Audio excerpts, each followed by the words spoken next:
Hola a todos, mi nombre es Yasnaya Jaramillo, los estoy acompañando una vez más acá en los videos de capacitación de Crisalis. La idea un poco de este curso es que hablemos sobre todo lo que sería internacionalización, expansión internacional, cómo regionalizarnos, cómo hacerlo, el paso a paso, así que espero que sea de mucha ayuda lo que vamos a ver hoy. Como les comenté, soy Yasnaya Jaramillo, co-founder de Arch Group. Nosotros somos el ecosistema de expansión más grande de Latinoamérica. Hoy en día con arriba ya ese número está ahí un poco pasado de moda, ya estamos en arriba de 700 expansiones, de alguna manera pues ayudando a empresas de servicios tal cual como ustedes, específicamente tecnológicos, que puedan llegar a nuevos mercados, mejorar sus ventas, mejorar la eficiencia de su empresa. Con oficinas acá en Santiago de Chile, en Buenos Aires y con diferentes partners en otros lugares de la región. Digamos que, como ven acá, la agenda de hoy nos acompaña con unos puntos muy importantes. Vamos a empezar con lo que se trataría de cuál es la estructura de una expansión. Se van a dar cuenta que ya lo hemos visto en los anteriores cursos, pero es importante pues demarcar un poco el terreno en el que estamos. Segundo, ¿cuáles serían los modelos de internacionalización que se pueden utilizar? Ahí vamos a explicar cada uno de ellos, ejemplos, pero es importante que de alguna manera podemos chequear que no es obligatorio ni único, digamos, ninguno de los modelos se pueden combinar, entonces vamos a hablar un poco de eso. Vamos a hablar un poco de cómo se hace la adaptación, digamos, cultural a cada uno de los países, y por último algunos tips o ayudas locales que creo que les vendrían bastante bien, sobre todo porque la mayoría de ustedes son empresas chilenas, entonces podemos empezar a utilizar. Bien, empezamos.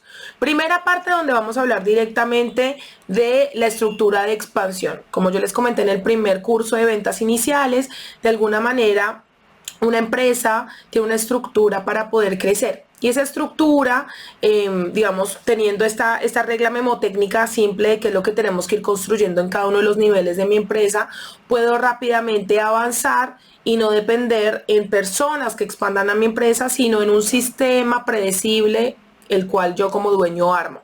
Bien. En ese sistema vamos a contar solamente los primeros 4 roadmaps o las primeras 4 rutas de acceso, en donde prácticamente la primera empresa, si ustedes se dan cuenta, hay 5 columnas vertebrales de lo que compone una expansión. Lo primero es entender, bueno, cuál es mi propuesta de valor o diferencial en el mercado. Lo segundo es cuál sería mi buyer persona o el nicho al cual yo le vendo. Y tercero y cuarto sería, bueno, tercero, cuáles son los canales que utilizo para llegar a ellos. Cuarto, cuáles son mis estrategias de conversión o de venta, en donde directamente ahí armo mi sistema comercial completo, que si ustedes se dieron cuenta en el segundo curso de ventas avanzadas, de eso fue lo que hablamos. Y tercero, que ahí es donde vamos a trabajar hoy, es sobre el mercado. Bien. Tanto el nivel 1 como el nivel 2 de alguna manera tienen en la parte de mercado con una X verde, porque se vende en mercado local. Quiere decir que esa no es una característica importante que tenemos que trabajar en esos niveles. Las características más importantes a trabajar en el nivel 1 y en el 2, como ustedes se pueden dar cuenta por las X rojas, es en el nivel 1 todo lo que es diferenciación, canal y buyer persona, y en el nivel 2 sería la ejecución de mayor cantidad de canales, y por eso la X roja está ahí. Cuando ya hablamos de un roadmap 3 y un roadmap 4, digamos que el talón de Aquiles o la batalla más importante que tenemos que luchar sería cómo podemos regionalizar la empresa, o sea, cómo podemos ya esa máquina armada, por ejemplo, en nuestro país Chile o en nuestra región, o sea, la región que yo viva, región metropolitana, digamos, la quinta región, no sé en qué región vivan ustedes, digamos que ya teniendo una máquina de expansión armada en ese mercado, bueno, ¿cómo puedo externalizarla y hacer que eso se pueda hacer como casi que un copy-paste en otra región o en otro país? Bien, en ese sentido, si seguimos a la siguiente parte, nosotros después de entender en dónde estamos parados, si ustedes hoy están viendo esta capacitación sobre regionalización y cómo hacer expansión internacional, lo más seguro es que estén en la ruta 3 o en la ruta 4. Para entrar a ruta 3 y ruta 4, lo que tenemos que entender primero es cuáles son los modelos por los cuales mi empresa se puede expandir. Y ahí, como van a ver en la presentación, vamos a ver 6 niveles de expansión o 6 niveles de modelos de expansión o de internacionalización. Empezamos con los modelos centralizado y descentralizado. Ya les voy a explicar cada uno qué significa. El modelo integrador o distribuidor, o el modelo de adquisición y franquicia. Bien, cada uno de estos modelos tiene características propias. Como empezamos con el descentralizado, yo lo divido un poco en pros y contras porque creo que es importante saber que toda decisión tiene un pro y un contra. Lo importante es que ustedes se enteren antes de tomar la decisión y tengan la mayor cantidad de información para tomar la decisión más acertada para este momento de su empresa. Bien importante, acá hago así como un asterisco importante, es la empresa tiene diferentes momentos, es un ser vivo. Puede ser que una decisión sea buena en los primeros 2 años y para el año 7 tengamos que cambiar la estrategia totalmente. Entonces, digamos, las estrategias son temporales y es importante entender que es un ser vivo. Eso quiere decir que las estrategias se tienen que ir mutando y se tienen que ir cambiando. Bien, con eso empezamos con la descentralización, que prácticamente la estrategia de expansión o internacionalización centralizada digamos, trabaja la idea de que desde la oficina local, en ese caso, digamos, si su oficina local está en Chile, desde la oficina local, con los recursos que tienen localmente, quiere decir con el equipo de marketing, con el equipo de ventas, nosotros podamos salir a exportar ese servicio y venderlo en otro mercado sin tener que abrir legalidad, ni tener que abrir oficina, ni tener que contratar equipo en otro mercado.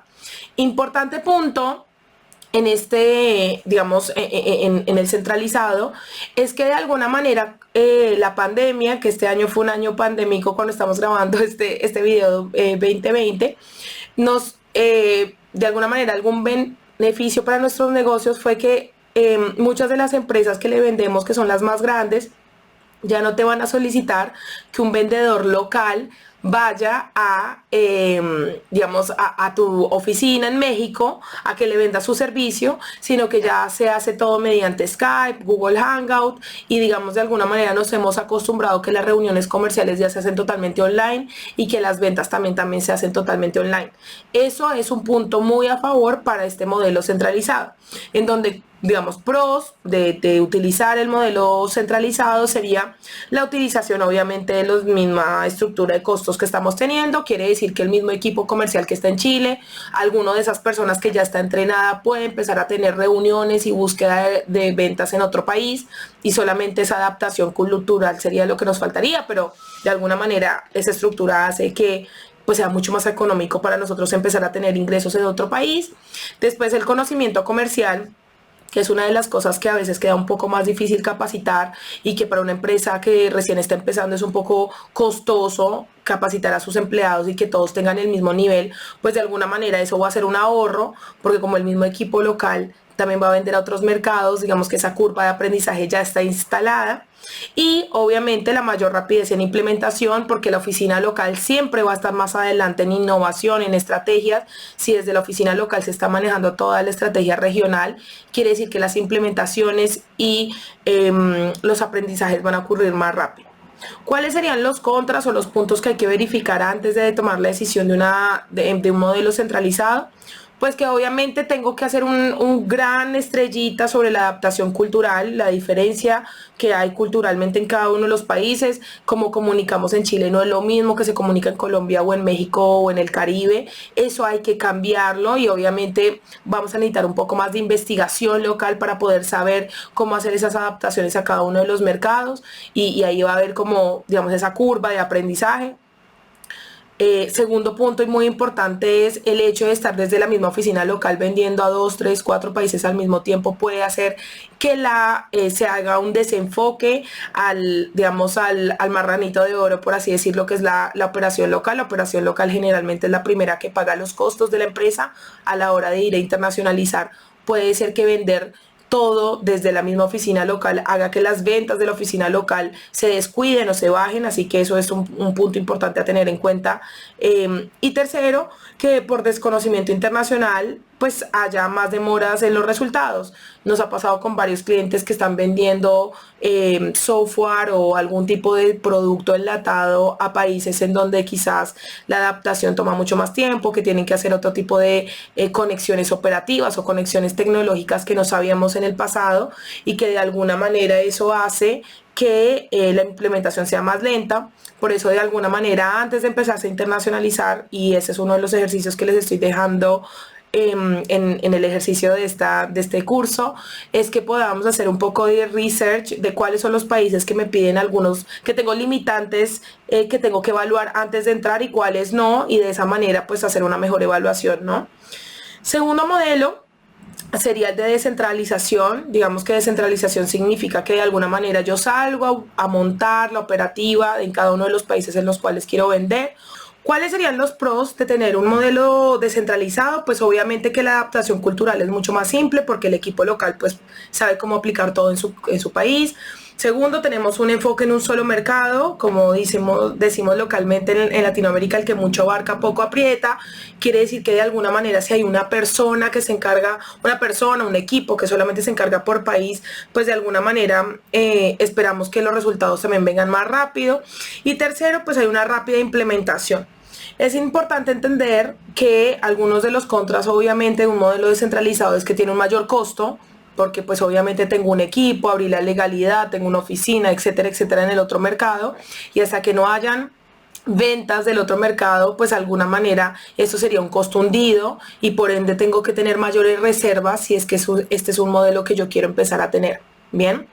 Por tercer punto de contra, pues obviamente dirigir o liderar un equipo que está en mi oficina local y otro que está remoto, pues de alguna manera significa que tengo que tener mejor estructura de comunicación, digamos que de alguna manera esa gestión internacional me va a tomar mucha más capacidad como dueño, es mucho más exigente y es importante tenerlo en cuenta, o si no, pues de alguna manera las dos oficinas no van a entrar en ese estadio de crecimiento exponencial porque siempre alguien va a estar desconectado de la estrategia global. Bien, por tercer punto tenemos el modelo integradores. Esto se está utilizando mucho en el mundo de los servicios. Digamos que cada vez más se traslada todo lo que es integradores y distribuidores para este mundo tecnológico.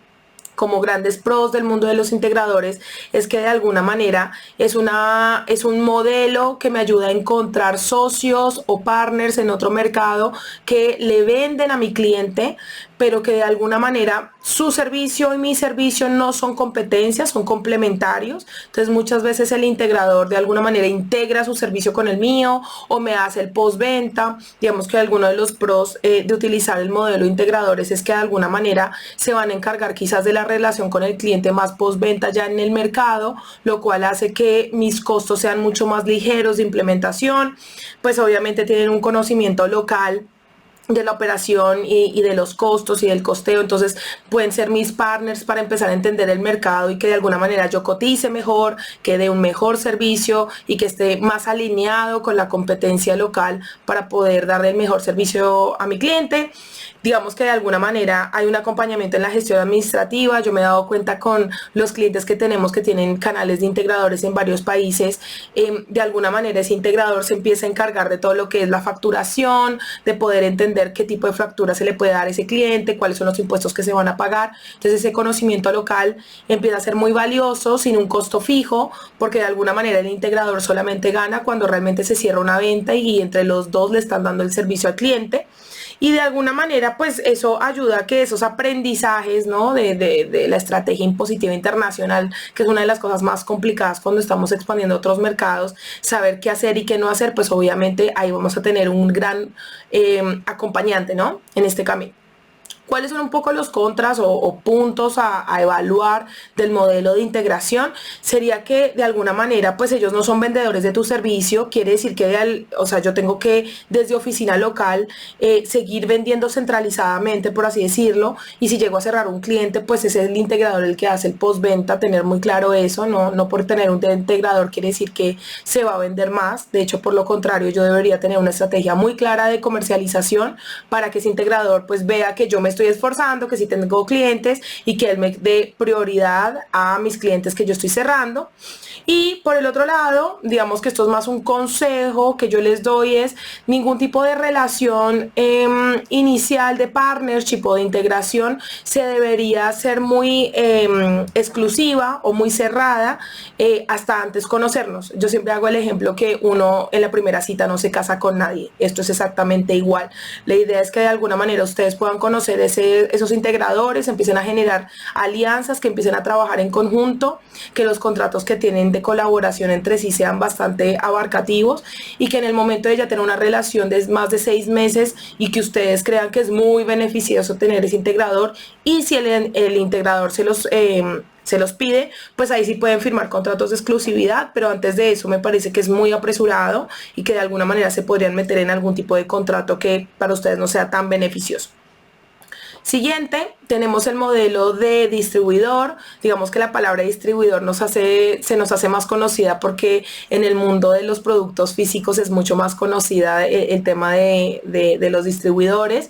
Los distribuidores de alguna manera son esta cadena digamos, de aliados, por así decirlo, que ya se dedican a venderle a este sector que yo le vendo. Ejemplo, yo le vendo software o le vendo servicios al mundo de la minería. Seguramente voy a conseguir distribuidores que ya le venden servicios a la minería y que de alguna manera, digamos, los pros de hacer eso es que yo entro a una cartera de clientes ya trabajados. O sea, ese distribuidor ya tiene 8 mineras importantes de su país a las cuales ya les vende servicios y ve mi servicio como algo que le da valor, entonces lo mete dentro de su cartera de clientes y prácticamente que logre las ventas mucho más fácil, ¿no?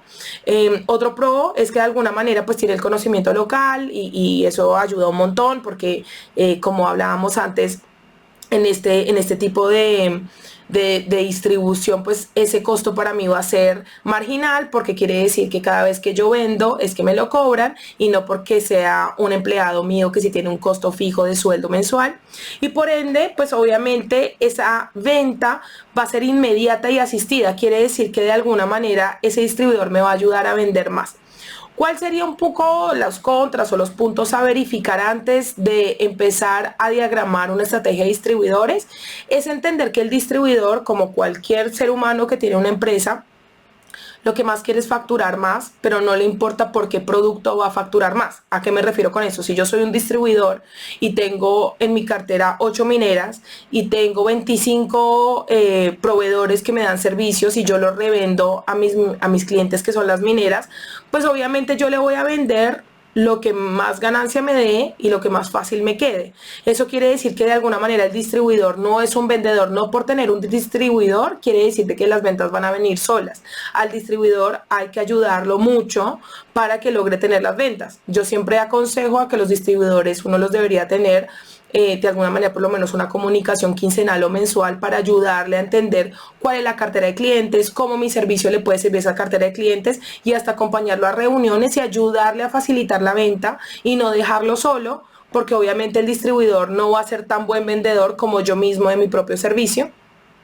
Y el segundo punto a evaluar es que de alguna manera pues no me puedo casar con un solo distribuidor. La riqueza de esta estrategia está en tener un gran número de distribuidores por países, por regiones, por sector, que de alguna manera pues no todos me van a traer ventas todos los días, pero si tengo una variedad importante de distribuidores, pues esas ventas van a venir más seguidas. Bien, seguimos y ya entrando un poco a los últimos modelos de internacionalización, seguimos con el de franquicia. Cada vez se ve mucho más en el mundo de tecnología y en el mundo de servicios. Digamos que de alguna manera un pro obviamente es que podemos llevar a mercados rápidamente, porque ya no nos toca pensar en la operación, sino directamente como en encontrar microempresarios que estén interesados en comprar nuestra franquicia. Hay digamos, una menor inversión inicial, porque prácticamente la franquicia es una manera muy organizada de sistematizar mi empresa, de digamos, operarizarla para que cualquier tercero pueda rápidamente comprarla y con eso empezar a accionar en su país local, y que de alguna manera pues el franquiciarme hace que mi servicio automáticamente tenga una adaptación cultural instantánea, porque el que lo compra pues obviamente lo va a adaptar rápidamente para que funcione en su realidad. Bien, ¿qué casos importantes o cosas a evaluar tiene el modelo de franquicia? Pues que obviamente tengo que lidiar un poco con la organización de los permisos, de las certificaciones, que de alguna manera tengo que sentarme, estandarizar mi empresa y los procesos, porque eso es lo que realmente se vende en la franquicia, y que de alguna manera pues esos pagos internacionales iniciales que se tienen que hacer para poder tener una marca registrada a nivel regional y poder vender la franquicia pues son un poco costosos, tediosos, que toman un poco más de tiempo. Quizás esta no es una estrategia para hacer si soy una empresa chica, esto ya sería una estrategia para una empresa que tiene, digamos, por lo menos, ya que han visto los otros dos cursos, más o menos un nivel 4, nivel 5, que de alguna manera ya tienen una base sólida de ventas, de ingresos, y que les va a quedar mucho más fácil entrar al mundo de los franquiciados. Bien, y por último, el último modelo que tenemos es el de adquisición. Digamos, el gran pro, adquisición quiere decir que yo salgo a buscar empresas más chicas de mi rubro y de esa manera salgo a incorporarme a nuevos mercados. Digamos que eso es lo que se llama un crecimiento inorgánico. Un crecimiento orgánico quiere decir un crecimiento en el cual yo salgo a vender más y a comerme mercado. El crecimiento inorgánico significa yo salgo a comprar empresas que ya operan, que ya tienen clientes, y con dinero que tengo de capital compro su operación y así automáticamente, digamos, abarco más market share, por así decirlo, ¿no? En esos pros que tiene la adquisición, pues obviamente es que puedo llegar a mercado rápidamente, tener, me empiezo a volver el bigger player en el mapa, porque pues obviamente estoy comprando las pequeñas operaciones, entonces eso me robustece, y que de alguna manera ahí empieza a haber una necesidad de que yo evalúe mi empresa y que pueda evaluar a las que estoy comprando, y de alguna manera eso hace que yo robustezca mi estrategia de expansión. En adquisición no hay contras, porque obviamente pues el contra sería que yo comprara la empresa a un precio que no es, y por eso es tan importante que yo tenga un equipo local que pueda empezar a aprender muy bien a cómo evaluar las empresas que queremos comprar y de alguna manera de eso armar como un sistema. Bien. Súper. Ya tenemos los 6 modelos de internacionalización. Como les comenté al inicio, estos modelos no son únicos, quiere decir que yo podría tener combinación de modelos centralizado con el de integradores, o hacer el de integradores, el de distribuidores y descentralizado al mismo tiempo. Digamos que por eso es que yo les doy los pros y los contras, porque no hay una única solución sagrada. Lo interesante es que ustedes puedan ver los diferentes modelos y puedan empezar a implementarlos y darse cuenta que funciona y que no funciona.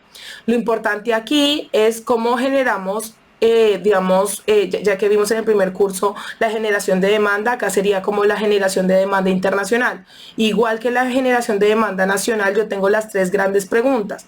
En el otro mercado que quiero vender, bueno, primero, ¿a quién le estoy vendiendo? ¿Cuál es mi buyer persona? O sea, digamos, ¿cuál es mi nicho? ¿Cuál es el sector al que yo le vendo? Dentro de ese sector, ¿cuál es el perfil que tiene el problema que mi software o que mi producto o mi servicio, digamos, soluciona? Segunda pregunta, ¿cuáles son los canales que yo puedo utilizar para llegar a ellos? Entonces, por ejemplo, si yo le vendo a retail y yo soy un software que ayuda al marketing, ¿no? Al área de marketing, pues mi buyer persona de pronto en Chile es gerente de marketing, pero en Colombia no se llama gerente de marketing, se llama gerente de mercadeo. Entonces esas pequeñas adaptaciones culturales son las que en ir a probar nuevos mercados yo me tengo que enterar qué sirve y qué no sirve.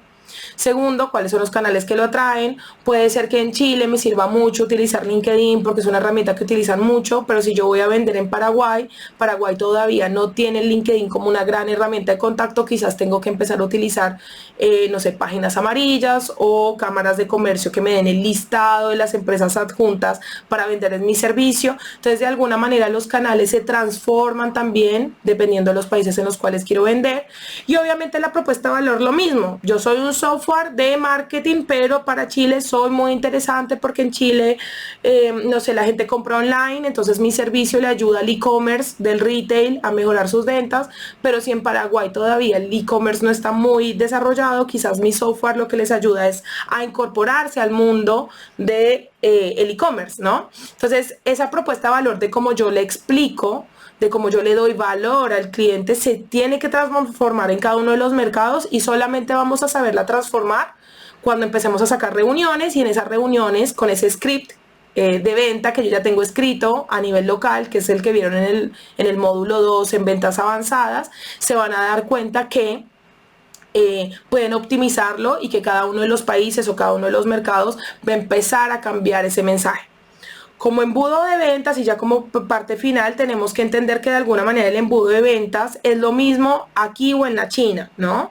Y lo que yo tengo que armar es un embudo adaptado culturalmente a cada uno de los países a los que estoy ingresando. Entonces tenemos como paso 1 salir a prospectar, lo que les acabo de hacer el ejemplo.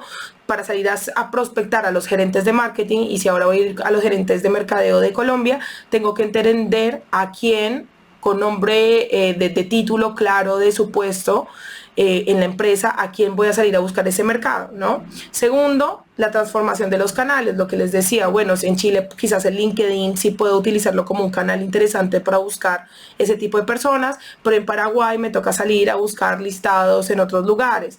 Después el seguimiento que le hago, la conversión, o sea, la conversión quiere decir la reunión que estoy teniendo, cómo vendo la propuesta de valor, digamos, el seguimiento que le hago y después el cierre.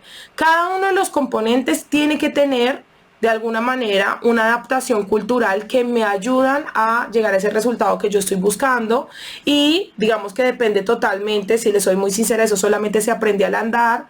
Nosotros con los clientes de alguna manera lo que hemos logrado es que en cada uno de los países hemos logrado algunos conocimientos iniciales, generales, transversales, por cada una de las industrias, que nos ayudan a empezar con un pie hacia adelante, y poco a poco en la prueba y error y en el pivoteo de la estrategia es que empezamos a entender cómo funciona.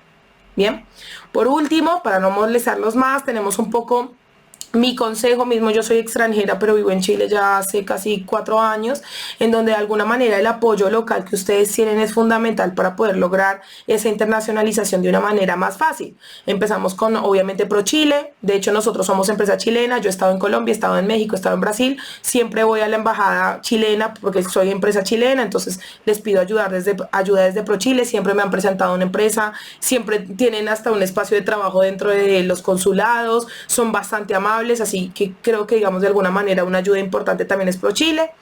Segundo punto importante para verificar a qué país me sirve primero salir a vender es entender, bueno, a qué países tengo beneficios impositivos salirle a vender. No es lo mismo vender Chile a Colombia que Chile a Paraguay, porque Chile-Colombia tiene tratados de no doble tributación, quiere decir que pagamos menos impuestos que si vendiéramos a Paraguay. ¿Sí? Entonces, en ese sentido pueden ir a la página virtual de Impuestos Internos, se me iba a olvidar el nombre, en donde ustedes directamente pueden ver todos los países con los cuales Chile tiene esos tipos de beneficios impositivos, con lo cual ustedes van a tener una ventaja impositiva, competitiva con el otro mercado, y no que la empresa paraguaya que les quiera comprar tiene que decir, pucha, pero me sale mucho más caro comprarle a una empresa chilena que comprarle a una empresa paraguaya. Entonces, de alguna manera yo tengo que identificar cuáles son los países donde tengo esa ventaja. Tercero, obviamente la gran ayuda latinoamericana, no, chilena, obviamente sería Corfo. Corfo tiene varios fondos, de hecho, que tienen que ver con Expande y Escala, tienen que ver con el tema de internacionalización, tienen que ver con el tema de expandir a nuevos mercados, así que les aconsejo también ir a la página web, chequear. Por lo que yo sé, Corfo tiene un muy buen sistema de servicio al cliente, pueden llamar, preguntar por el chat y les van a dar siempre la información. Yo no trabajo para Corfo, pero sí he visto que muchos de nuestros clientes se han beneficiado de Corfo, así que también es algo que aconsejo. Cuarto, ver cuáles son las cámaras de negocios de las industrias en las cuales ustedes venden o en los cuales ustedes están, gremios. Siempre esos gremios y cámaras también a nivel internacional son muy abiertos a las empresas extranjeras que quieren tomar contacto con ellos, que quizás quieren asociarse a la cámara de negocios, y eso automáticamente les abre un pool de nuevos compradores, un pool, un círculo en ese mercado que les puede ayudar a ingresar a ese mercado. Y por último, obviamente, instituciones regionales, que yo sé que muchos de los que están viendo este curso son de diferentes regiones de Chile, en donde también me he dado cuenta que en este país hermoso tienen un montón de ayudas regionales para poder hacer crecer a sus empresas. Bien. Esto ha sido todo por hoy. Les voy a dejar el adjunto del ejercicio práctico. Saben que cuentan con nosotros para agendar esa hora presencial, en donde nos fijamos directamente cómo desarrollaron el ejercicio, en donde pueden hacer todas las preguntas que necesiten, en donde se pueden sacar dudas directamente de su empresa. Soy Yasnaya Jaramillo de Arch Group. Agradezco mucho su tiempo y atención a este video. Les mando un abrazo grande. Chao, chao.